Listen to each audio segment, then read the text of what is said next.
आप लोगों को बहुत सारी स्पाइसेस के बारे में, हर्ब्स के बारे में आगाही देते रहते हैं और आज की वीडियो जिस चीज़ के ऊपर मैंने बनाई है वो है मीठा सोडा यानी कि सोडा बाइकार्ब, जिसको बेकिंग सोडा भी कहते हैं। बिस्मिल्लाहिर्रहमानिर्रहीम, अस्सलाम वालेकुम। उम्मीद और यकीन है कि आप जहाँ होंगे खैरियत से होंगे और आजकल जितने भी पाकिस्तानियों को चैलेंजेस हैं, उनसे किसी न किसी तरह से खुश असलूबी से गुज़र रहे होंगे और अपना ज़िंदगी को एंजॉय कर रहे होंगे। आज की वीडियो का टॉपिक आपने इंट्रो में सुन लिया कि मीठा सोडा, सोडा बाइकार्ब या बेकिंग सोडा, हम इसको कुछ भी कह सकते हैं। एक बहुत ही इफ़ेक्टिव हमारे किचन की हाउस होल्ड चीज़ है और इसके बेइंतहा फ़ायदे हैं। इसको इस्तेमाल कैसे-कैसे किया जा सकता है, कहाँ-कहाँ हम इससे फ़ायदा उठा सकते हैं। इंतहाई सस्ती चीज़, इंतहाई ताकतवर चीज़ और इंतहाई कारामद चीज़। मीठा सोडा आप अपने घर में ला के रखें, मेरा ख़्याल है ₹50 का एक बड़ा पैकेट इसका मिल जाता है और इसका इस्तेमाल कितना होता है, चुटकी भर, आधी चमची से भी कम, बस ये उसकी खुराक होती है, खाने के लिए भी, लगाने के लिए भी और आप इसको इस्तेमाल करके सेहत को भी अच्छा कर सकते हैं, खूबसूरती भी पा सकते हैं और अपनी हाइजीन को भी बेहतर कर सकते हैं। तो मेरा ख़्याल है यकीनी तौर पे आपने इसके बारे में बहुत सुना होगा, बहुत सारी व्लॉग्स देखे होंगे। कोशिश करूँगा कि उनसे कुछ हट के आपको बातें बताई जा सकें, जो आपकी हेल्थ के लिए भी अच्छी हों और आपके ब्यूटी और बालों के लिए भी और स्किन के लिए भी अच्छी हों। तो मीठा सोडा एक हद तक अल्कलाइन है, इसका तकरीबन जो पीएच बनता है वो 8.6 के आस-पास बनता है और ये अल्कलाइन साइड की एक चीज़ है। हम इसको अपने घर में हम बनाते हैं ना, होम रेमेडीज़ बनाते हैं बालों के लिए, स्किन के लिए, तो हम इसको अमूमन इस्तेमाल करते हैं पीएच को न्यूट्रलाइज़ करने के लिए। ऐसे अभी पिछले दिनों मैंने आप लोगों को एक वीडियो बताई थी बालों के हवाले से, जिसमें मैंने उसमें माल्टे का जूस बताया था और आप लोगों को मैंने उसमें बताया था सिरका, एप्पल साइडर विनेगर या कोई सा भी सिरका मैंने बताया था और उसमें मैंने चुटकी भर आपको मीठे सोडे का बताया था कि ये करके आप बालों को धोएँ, तो आपके बालों से सारे जितने भी केमिकल्स के, शैम्पू के रेसिड्यूज़ होते हैं, बिल्डअप्स होते हैं, वो सारे क्लीन हो जाते हैं, साफ़ हो जाते हैं।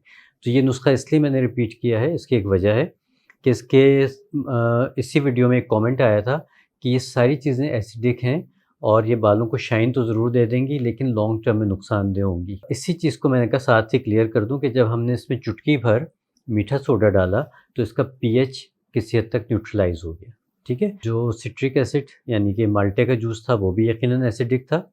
जो सिरका था वो भी यकीनन एसिडिक था, लेकिन दरमियान में जो चीज़ हमने ऐड की वो अल्कलाइन थी, वो है मीठा सोडा। तो जब भी आप लोग कोई रेसिपी देखा करें, मेरी होम रेमेडीज़ देखा करें, तो उसको ज़रा गौर से सुना कीजिए। उसमें कोई ना कोई बारीकी होती है जो शायद आप लोग मिस कर जाते हैं और उसके बाद फिर जब कमेंट आप लोग करते हैं तो उसमें कहीं कोई इख्तिलाफ़ी बात होती है, लेकिन असल में वो इख्तिलाफ़ नहीं होता, वो शायद आप लोगों की नॉलेज की कमी होती है या फिर उस वीडियो को आपने गौर से नहीं देखा होता, तो उसमें आप लोगों को बात समझ में नहीं आती।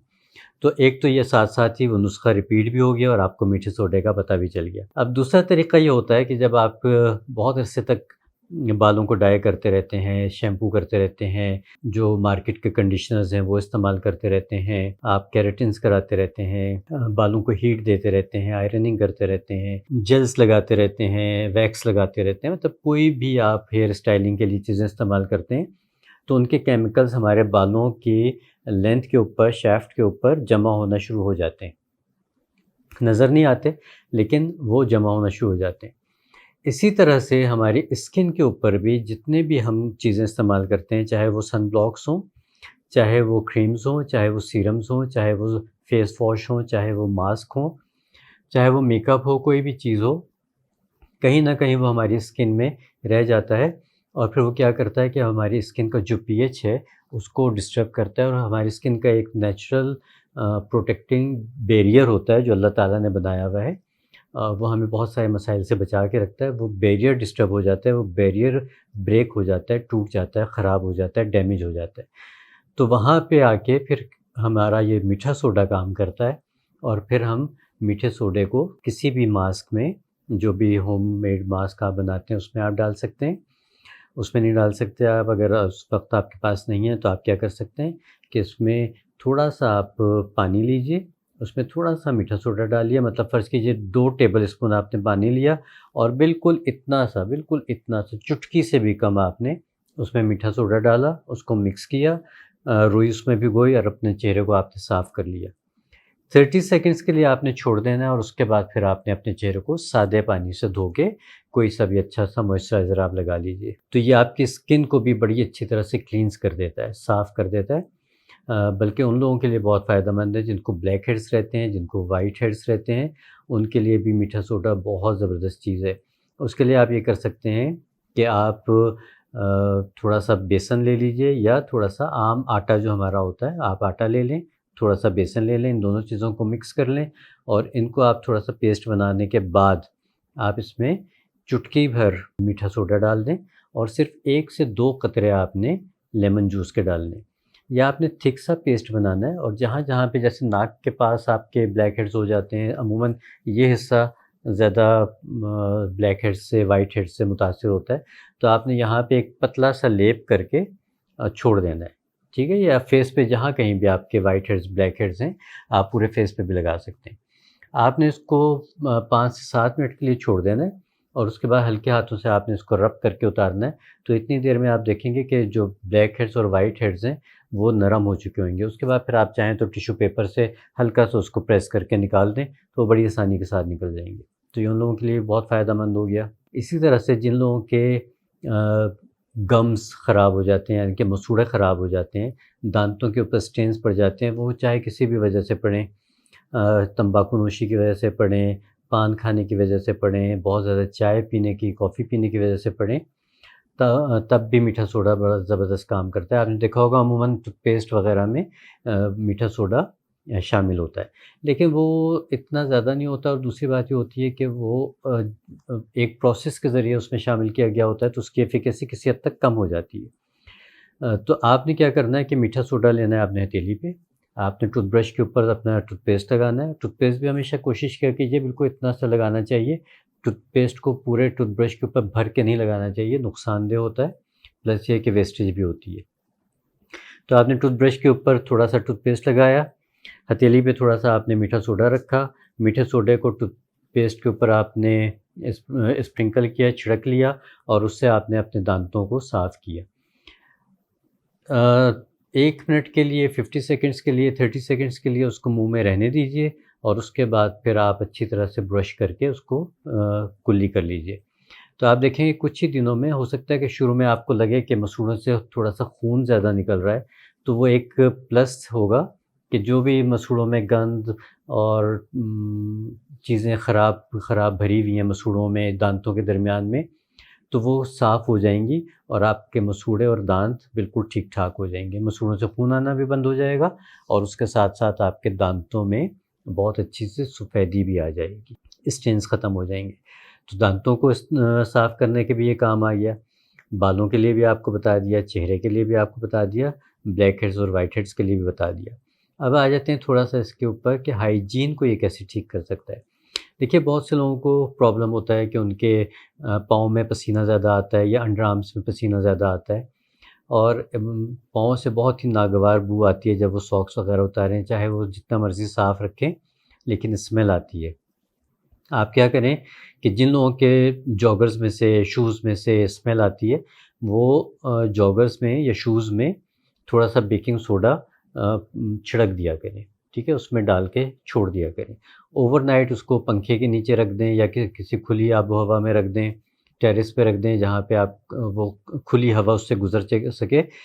तो आप उसके बाद जब उसका इस्तेमाल करेंगे शूज़ का, तो शूज़ की जो नागवार बू है, वो ख़त्म हो चुकी होगी और उसके साथ फिर आपने क्या करना है कि क्योंकि वो है तो आपके पाँव की वजह से ही, तो शूज़ तो हमने साफ़ कर लिए मीठे सोडे से। पाँव के लिए आपने क्या करना है कि पाँव के ऊपर आप मीठे सोडे का पानी में मीठा सोडा डाल के उसमें पाँव डिप करके बैठ सकते हैं, एक तरीका ये हो सकता है। दूसरा तरीका ये हो सकता है कि थोड़ा-सा टैल्कम पाउडर लीजिए, उसमें थोड़ा-सा बेकिंग सोडा मिक्स कीजिए और उसको हाथों पे मल के अपने पाँव पे मल लीजिए या जो टैल्कम पाउडर का डब्बा होता है उसका कैप खोल के उसमें मिक्स करके रख लें, वो अपने पाँव पे छिड़क लिया करें और उसके बाद सॉक्स पहना करें। तो उससे आपके पाँव के में पसीना कम से कम आएगा और स्मेल जो है ग्रेजुअली आना बंद हो जाएगी। अच्छा यही काम पाँव में जिन लोगों को कॉन्स बन जाते हैं या फंगल इन्फेक्शन हो जाते हैं, वो भी पानी में या अर्क गुलाब में इसका पेस्ट बना के कॉर्न्स के ऊपर भी लगा सकते हैं या फिर जहाँ-जहाँ पे फंगल इन्फेक्शन है, अमूमन उँगलियों के दरमियान में हो जाता है और वो भी नमी या पसीने की वजह से होता है, तो वहाँ पे भी इसको लगा के छोड़ सकते हैं। 15 मिनट के लिए, 10 मिनट के लिए छोड़ दें, उसके बाद साफ़ पानी से पाँव धो के खूब अच्छी तरह से टॉवल से खुश्क करके और उसके बाद कोई हल्की-सी बिल्कुल लाइट सा मॉइस्चराइज़र लगा सकते हैं या फिर हैंड एंड फीट क्रीम्स आती हैं, वो भी लगा सकते हैं। वो बहुत लाइट सी लगानी है आपने ताकि फिर दोबारा पसीना ना आए या चिपचिपाहट ना आए। तो यह हो गई आपके पाँव की हाइजीन, जिन लोगों के पाँव से बू आती है उनका भी फ़ायदा हो गया, इस छोटी-सी टिप से। देखिए बड़ी इफ़ेक्टिव चीज़ें हैं ये। अंडर आर्म से जिन लोगों को स्मेल आती है वो नहाने के बाद इसी तरह से छिड़क सकते हैं और या फिर छिड़कनी अगर वो छिड़कना ना चाहें तो पानी में मिक्स करके वो कॉटन से लगा सकते हैं और उसके बाद अपना बनियान पहने, शर्ट पहने तो इंशाल्लाह वो मसला भी इनका सॉल्व हो जाएगा। ये तो हो गई सारी एक्सटर्नल बातें। आपको पता है कि मीठा सोडा आप पी भी सकते हैं, बेहतरीन क्योंकि मैं बताया कि अल्कलाइन है, 8.6 के करीब इसका पीएच है, तो ये बहुत अच्छा आपका एंटी एसिड भी है। लेकिन इसको मुस्तकिल नहीं पिया जाता, इसको बार-बार नहीं पिया जाता और इसको लंबे अरसे नहीं पिया जा सकता। हाँ, ये ज़रूर है कि किसी वक़्त बहुत ज़रूरत है और कोई आपके पास एंटी एसिड नहीं है, हार्ट बर्न हो रहा है, जलन हो रही है, डकारें आ रही हैं, बदहज़मी हो रही है, खाना हलक में आ रहा है, तो उस टाइम पे आप क्या कर सकते हैं कि आधा गिलास पानी लीजिए और उसमें आधी से कम टीस्पून या आधी लेवल टीस्पून आपने मीठा सोडा डालना है, मिक्स करना है और फटाफट पी जाना है आपने। इंस्टेंट रिलीफ़ करेगा आपके इंडाइजेशन को, हार्टबर्न को, बदहज़मी को, गैसेस को, जो भी ऐसा मसला है आपका, वो फ़ौरी तौर पे इंस्टेंट रिलीफ़ देता है। लेकिन फिर वही बात कि इसको आदत नहीं बनानी है आपने, इसको आपने कभी-कभार इस्तेमाल कर सकते हैं। मैक्सिमम 3 डेज़ आप इसका लगातार इस्तेमाल कर सकते हैं इंटरनली और उसके बाद इसको आपने छोड़ देना है, फिर ज़रूरत पड़े तो आप कभी इसका इस्तेमाल कर सकते हैं। इसी तरह से आप चाहें तो जैसे मैं टूथपेस्ट के लिए बताया था, आप गार्गल करने के लिए भी इसका इस्तेमाल कर सकते हैं। तो ये मीठे सोडे के ऊपर आपको मैंने छोटी-छोटी बहुत इफ़ेक्टिव सी टिप्स दी हैं। इसके ऊपर बात करना चाहूँ तो बहुत लंबी और बहुत सारी मज़ीद टिप्स हो सकती हैं, बहुत सारे हाउस होल्ड की टिप्स हो सकती हैं। लेकिन ये है कि फिर वीडियो लंबी हो जाती है और आप लोग कहते हैं कि 5, 7 मिनट, 10 मिनट से ज़्यादा लंबी वीडियो ना बनाया करें। तो इसलिए इस वीडियो को आज यहाँ पे ख़त्म करते हैं। अगली वीडियो तक के लिए इजाज़त दीजिए। अल्लाह निगहबान।